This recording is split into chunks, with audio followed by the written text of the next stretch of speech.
Hello, Matt. Thank you for joining me on Brick by Brick. How are you today? I'm doing great, Jason. Thanks. Great. I always like to start the podcast off with an existential question, which is, in your own words, why do you think your job exists? I would tell you this.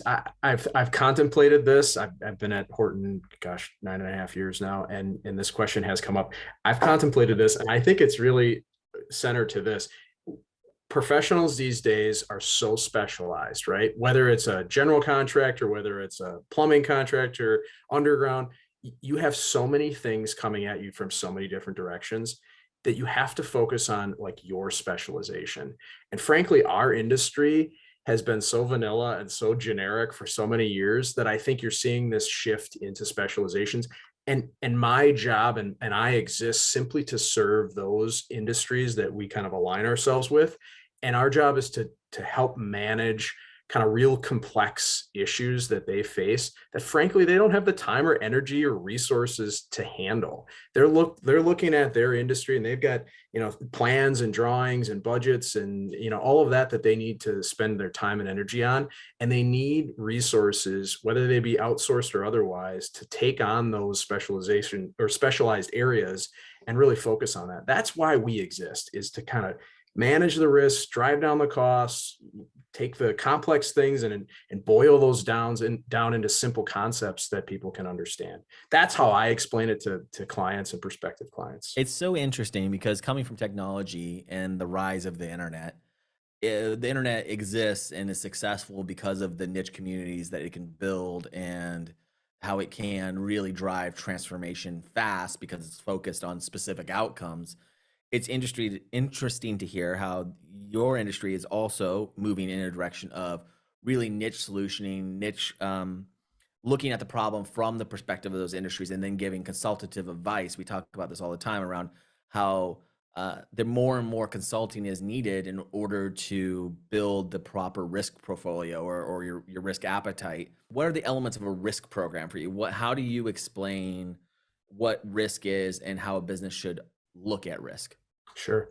So we always start with that kind of risk appetite conversation, right? Like, what exactly are you tolerant of? And it may not even be talking about specific risks relative to like insurance. It might be just talking about the type of growth they're looking to obtain, how they structure their financials. I mean, it doesn't have to be really granular, but like, let's back up and understand kind of the philosophy of the company, and then we turn our attention to kind of how do you view the purview of risk, right, as you see it today. And we start to peel back that proverbial onion, and we start looking at frequency and severity. If we know something is likely to happen and it could be really severe to your organization, what's that look like, right? And let's like take that top quadrant and start building our profile around that. And then all the way down to the things like, yeah, they're probably going to happen, but it doesn't really matter. Cool. Like, we start to really understand people's appetites as we have those conversations, which helps us start to shape an insurance program, right? And then subsequently those resources that they need around that insurance program. So now we're talking about the TrustLayer stuff, we're talking about safety, so on and so forth, to better understand how do we put somebody in a position to succeed. If you don't have those conversations, and people aren't forthright with really how they view risk relative to insurance related matters and others, frankly, we're probably going to be missing the mark, and you're going to be frustrated because you're going to be getting something that maybe you truly don't believe in.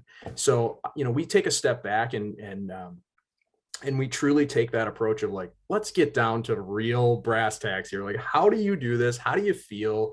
What keeps you up? And where are you looking to go? Because if we understand those things, we can help you really fulfill your long-term goals and visions. In your history, because you've been in the industry for a number of years, how has the relationship between business and broker evolved and changed? And which ways for the better and which ways for the worst?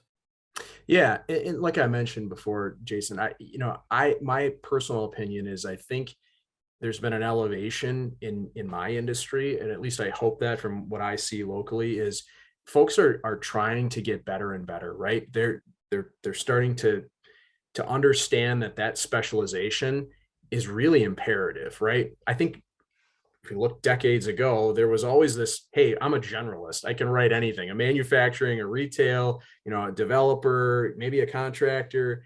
And the reality is I think that's changed significantly. If you just think about in your own personal life, if you're looking for advice on getting your knee scoped and you got a knee issue, you don't just go to any general practitioner. You're eventually shepherded through that process to an expert. And I think that's really evolved in the insurance front. And from a broker standpoint, I think that's kind of the ever evolving consensus here is specialization. So I think the relationship between those clients, there's always been those really good relationships where people like who they're doing business with, but I think now we're trying to elevate that even further. Like, I'm doing business with these people because this is what they do. That's what I Because they need. I understand my use case, they understand correct. how to position me the best. And Yep. it's really maybe trying to transform the idea of, as a business, you have insurance to actually being a competitive advantage for these businesses to make sure that they're covered in the right ways and open to take the risks that are going to help them grow the way they want to as well. 100%. 100%. Yep. That's exactly right. You got to create this necessary evil and turn it into an advantage for yourself. Right. I mean, that's the way people used to think. I have to buy insurance. It's a necessary evil. I don't like it. And they would just have this adverse reaction to it to, hey, let's really understand it, dive into this. And maybe we can get the edge on somebody as a result of better understanding and better specialization within, whatever industry I'm in. Do you feel like that's changed not only because the providers have been better at providing service and understanding the workflows of specific industries, construction being the one that we're primarily talking about here, but even within that, you have plenty of, sub Mhm. industries. Um, do you think it is now that when a claim happens, a serious claim happens, the PR is so loud or so big that it can really impact the trust of your business? Do you think that's why that relationship and that niching has become so Yeah. synonymous? I think that's certainly one of them. Just the era of social media, right? I mean, you can find anything in 2 seconds by open up your iPhone and typing something in. So I think there's certainly an awareness level from owners where maybe that gristled construction, GC years and years and years ago maybe didn't care that much, right? Because they knew, at the end of the day, hey, I don't want to have claims, but there's maybe not those repercussions. Now, this day and age, I mean, one of the things we hear from people on a regular basis is exactly that. They don't want to end up in the paper or on any sort of social media feed with negative connotations as a result of something that maybe they feel that, or the public feels they should have been able to prevent. So I certainly think that is one of those factors that people are like, hey, I don't want to end up in the headlines. One of my head of RevOps to I don't know if you know him. He was at a conference today, a construction conference, and they were talking also about how this plays into talent retention, into taking care of your employees, which is something that in general the construction industry is concerned about as things change. What value does having a good risk portfolio have besides just helping you grow? What are some of the sub values that you've Sure. seen through your career? So, we can talk about values as far as establishing a core cultural understanding within the organization. I think that's likely the number one thing we've seen is we've seen some very successful contractors grow top line revenue, exponentially, but we also see those same competitors have a negative undertones from an employment standpoint, right? It's a tough place to work. They're really hard on people. They turn people over really easily.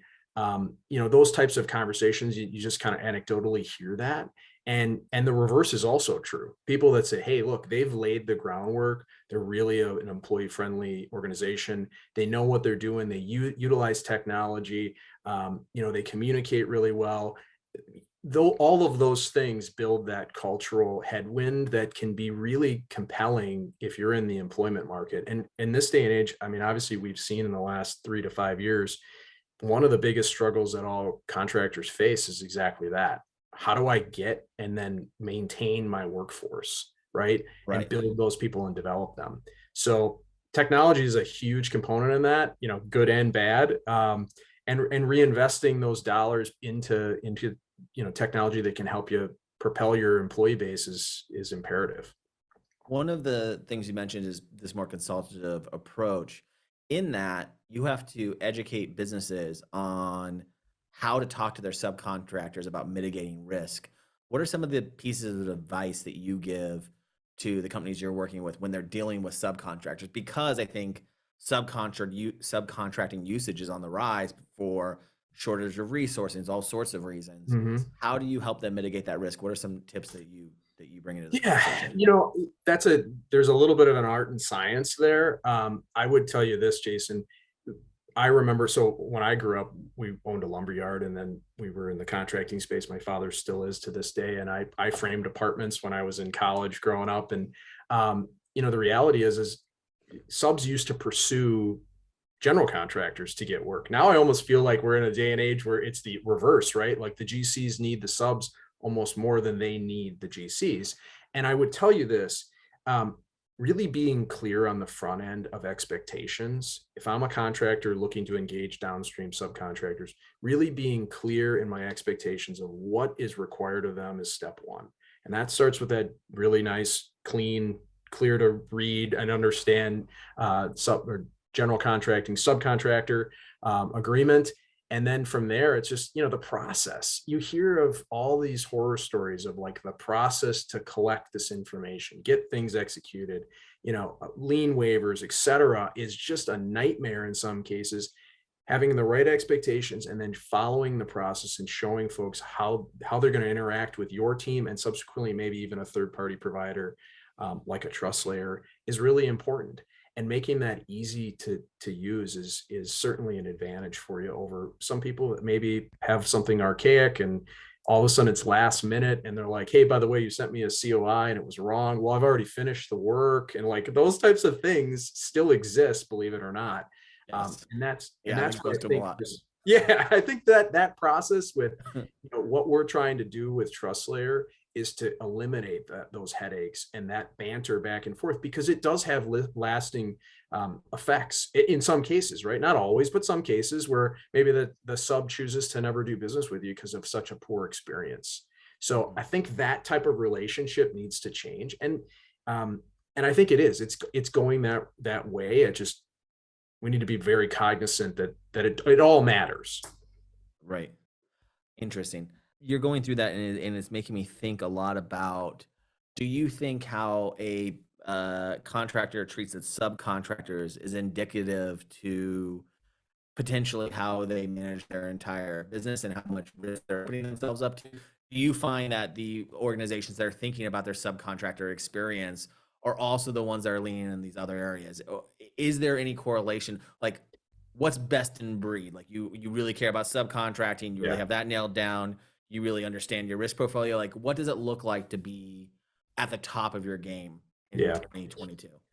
This is a little bit of speculation, and it's subject to my opinion. Obviously, I can only speak to my experiences, but I would tell you that it all matters. And that's, I don't mean to sound that like a cop out, but it certainly does matter, right? And getting a project built on time on budget is one thing. Another is getting it where you're going to reuse the same subs or have the opportunity to even use the subs in the future, as well as have, people, PMs, APMs stick around, right, for the long haul. And people say, well, that guy, started his career and finished it there. It all matters. And my experience is, if people pay attention to this type of process and are very mindful about what it looks like, what the interactions are, how people are going to perceive, these types of emails or requests, etc., I think it's certainly reflective of maybe how they operate the rest of the business. Um, an organization in a construction space is absolutely paramount. And if you're not organized and it's kind of all last minute, I think that shows through in the long haul. One of the things that I keep talking to people about on this podcast is interesting to me is the correlation between, mitigating risk, doing risk transfer, all of these kind of steps, and how some view that it doesn't really impact the broker's ability to get better rates for a business, or make a case for that this business is better than business A. It's Mhm. still just about what is the risk that you're taking on, not necessarily how well you're insulating yourself from that risk. Are you seeing there be conversations within the space about how individual performance should impact how insurance is written and given to Yeah. organizations? Yeah. No, and that's a really good point. I mean, we hear that all the time, right? Where some people who are obviously really good at this process are going to highlight that and market it.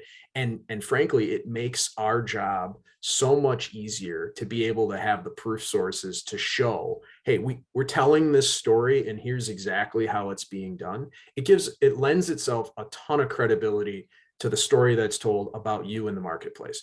So I would almost argue that people that say, hey, it doesn't, who cares, right? It's a competitive marketplace. There's people that want our business. We're just going to market it and see where the chips land. I think they're missing something that maybe isn't coming out in the numbers like this year right now, but over the long haul, once you run into maybe a rough patch or the revenues dip or something like that, and you really need to land in a good spot with an insurance carrier and you need to have certain coverages in certain states and can't have certain exclusions, it comes back to what they've seen, in previous years. And if you're able to tell that really well crafted, compelling story and have the proof sources, you're going to see better results. And that's been our experience, right? If we're able to coach these people and they actually execute on this stuff, we see better results 9 times out of 10. That's So great. I would actually say the reverse. When people say it doesn't really matter, I would argue it absolutely matters. And I have proof to show that we're able to do that. And that obviously takes a lot of the heavy lifting from the client as well. Yeah, that's great. Because Halloween just ended, it's November 2nd when we're recording this, but I'm still in the mood for some spooky stuff. Do you mind sharing a spooky claim with me that you've seen in third party compliance that comes to mind when I talk about something spooky and icky? Yeah, so this is a really good one. So a colleague in my office wrote an article recently that it was about Kohl's, and I can say this because it's all public record, and quite honestly, it's been litigated. And effectively, what happened is Kohl's was hiring a contractor to plow and maintain snow and ice, right, during the winter in the Midwest. And effectively, what they did is turn around and hired a subcontractor downstream from them. Yeah. And the contractual risk transfer was supposed to flow all the way through and basically insulate Kohl's from those slip and fall claims should they actually occur. And the reality is guess what? It didn't, right? Somebody fell in the parking lot. They pursued all those upstream people. And lo and behold, the policy of the individual company that was doing the snow and ice control didn't extend itself to Kohl's, right? There's a great example of everybody's like, oh, I got a contract, I got a COI, and look at this stuff. But when you read the additional insurance language on the forms themselves, it absolutely does not extend itself to Kohl's because of, they don't have a written contract, a direct written contract with Kohl's. So, those are the types of horror stories that we see. And that's part of the reason that we love TrustLayer and we have our own internal staff that helps read all those forms and such, because that's the stuff we catch. And when we're successful in mitigating a loss in the future by raising our hand and saying, this isn't going to work, it pays the dividends, twofold. Yeah, that's a great story. It happens all of the time, obviously, and we all know it happens. The problem is, how well are you keeping those records? Are you making a choice, or are you just by default accepting something downstream? And I think that's sort of the core of where technology can help inform and enlighten, the risk that you are taking within that process. There's plenty of businesses in that example who would say, okay, it's snowed in, we need to get this open, we're just going to take Hmm. that risk. But then Hmm. everybody knows they're taking that risk downstream, and it can be corrected and mitigated later when you're not in a crisis situation. And I think that's one of the biggest lessons I've learned of how technology is enabling the industry is it's helping the businesses be more informed, and then Yep. helping with the collaboration with broker and consultants that you may have, or lawyers, or whatever that is, all Yep. in one system, which all of that stuff presumably was happening via phone, 20 years ago, and then via email in the last 10 years, and now are happening in more of like a unified system for capturing that workflow, which I think is a really critical change or motion towards progress in the industry, to understand Yep. that you can still make the choice. These tools are not stopping things. They're not about slowing down work. They're about capturing and forming the decisions that teams are making. Yeah, absolutely. I think that is, Absolutely. One of the things that we use as a cornerstone is like, you can't manage this unless you know about it, right? We just, the ostrich mentality of just sticking your head in the sand and just being like, well, it hasn't happened and I'm just going to ignore it. Those days have come and gone, in my opinion. So I'm a true believer that let's face the facts. Let's look at the risks. As long as I'm aware of them and I'm conscious in taking the risk on, then I know what the consequences are. If there is a loss and we took that risk, then it is what it is, right? Um, and unfortunately, there are far too many cases where people, they just go, I don't know anything about this. How could this happen? And we're all on this shock and awe situation and scratching our head, looking at each other. And unfortunately, I think that happens far too often this day and age. But the movement in technology is pretty significant, and I think there's going to be a lot of people left behind, and there's going to be some really clear head and shoulders ahead of everybody else on the utilization. Like that. One thing I have always wondered about people in your position, right? My mom was a nurse, and so she was always telling me things not to do because she knew what it would cost me.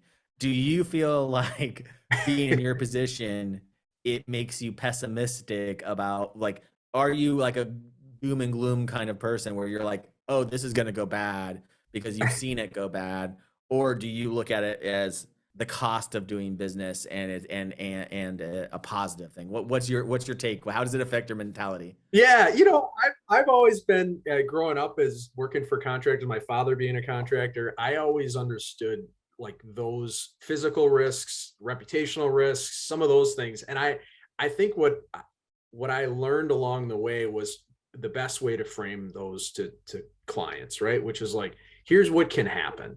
Like worst case scenario, best case scenario, likely reality in the middle. Like I just want you to have a really good understanding of what potentially could happen. And from there, then you make the decision.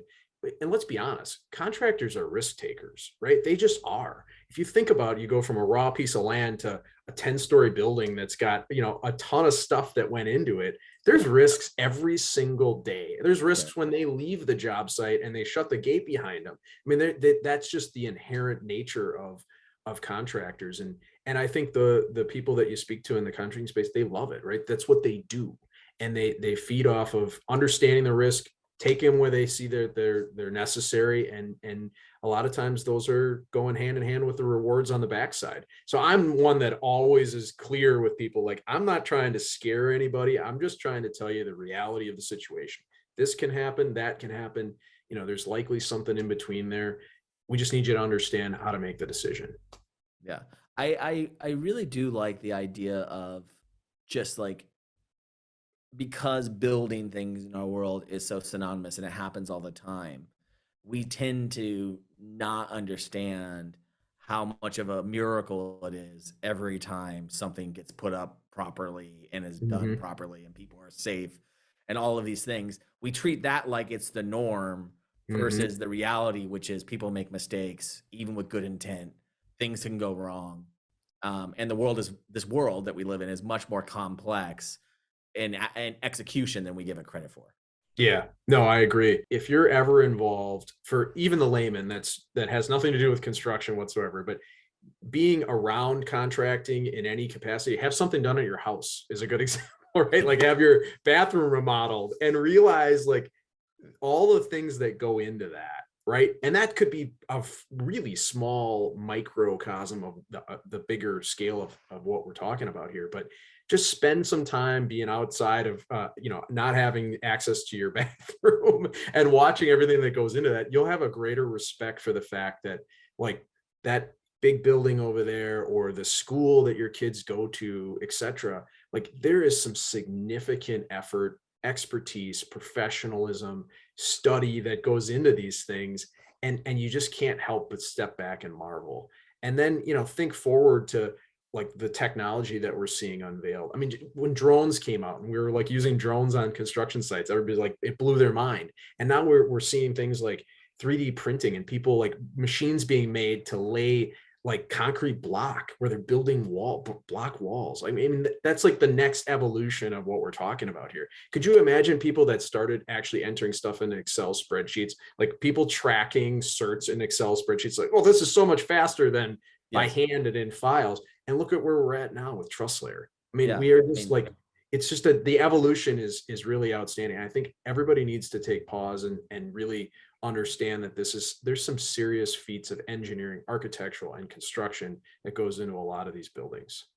perfect. You were talking about professionalism, and we are here. We're talking about insurance, but I think it's important that in this field, everyone is a professional trying to build their careers. So I like to end the show with one question, which is, what's a piece of advice that you've been given that you would give to others as they pursue their career, either in this industry or outside of it? The piece of advice I give young people that started our firm is there is some significant opportunity to learn, right? There's a generational change going on here, a shift where in the insurance space, specifically in the broker and in underwriting space, like there are a lot of people turning over. And there's some significant opportunity to, if you're ambitious enough to learn and take an interest in something, I tell you to just delve headlong into this, right? Um, Being inquisitive is also a big thing, and a self-starter, right? Like people can tell you what to do, but if you don't find what you're passionate about, what you're interested in, and then pursue that, it probably won't resonate. So spend some time kind of challenging yourself to look inward and figure out, well, what is it that I like? What am I interested in? Find those little niches, go after them, and there's some significant opportunity to grow professionally over time. Keep in mind that's not going to happen overnight, and I know this is like instant gratification culture that we live in now, but the reality is I think we got to have a real mindset of, I want to get better at this, I want to grow it, and I'm going to take the time to learn it and do it the right way. Yeah, I think we have to, not to harp too much on the generation that people are that we are in now, but I feel like we have to refocus the journey as being the thing that's giving us the gratitude and the self-fulfillment, right? The getting Mhm. deeper, the understanding. To your point, inquisitive is a good word that I think is how many of us found ourselves in the space that we are in right now. Is how, hey, how did that thing get made? Mhm. And then wanting to be part of that is kind of core to this podcast and to what we're all doing. So thank you very much, Matt, for joining us. I really enjoyed the conversation, and have a good day. Yeah, likewise. Thanks, Jason. Thanks, man. All right, bye-bye. Thank you, Matt. Bye. Yep, bye.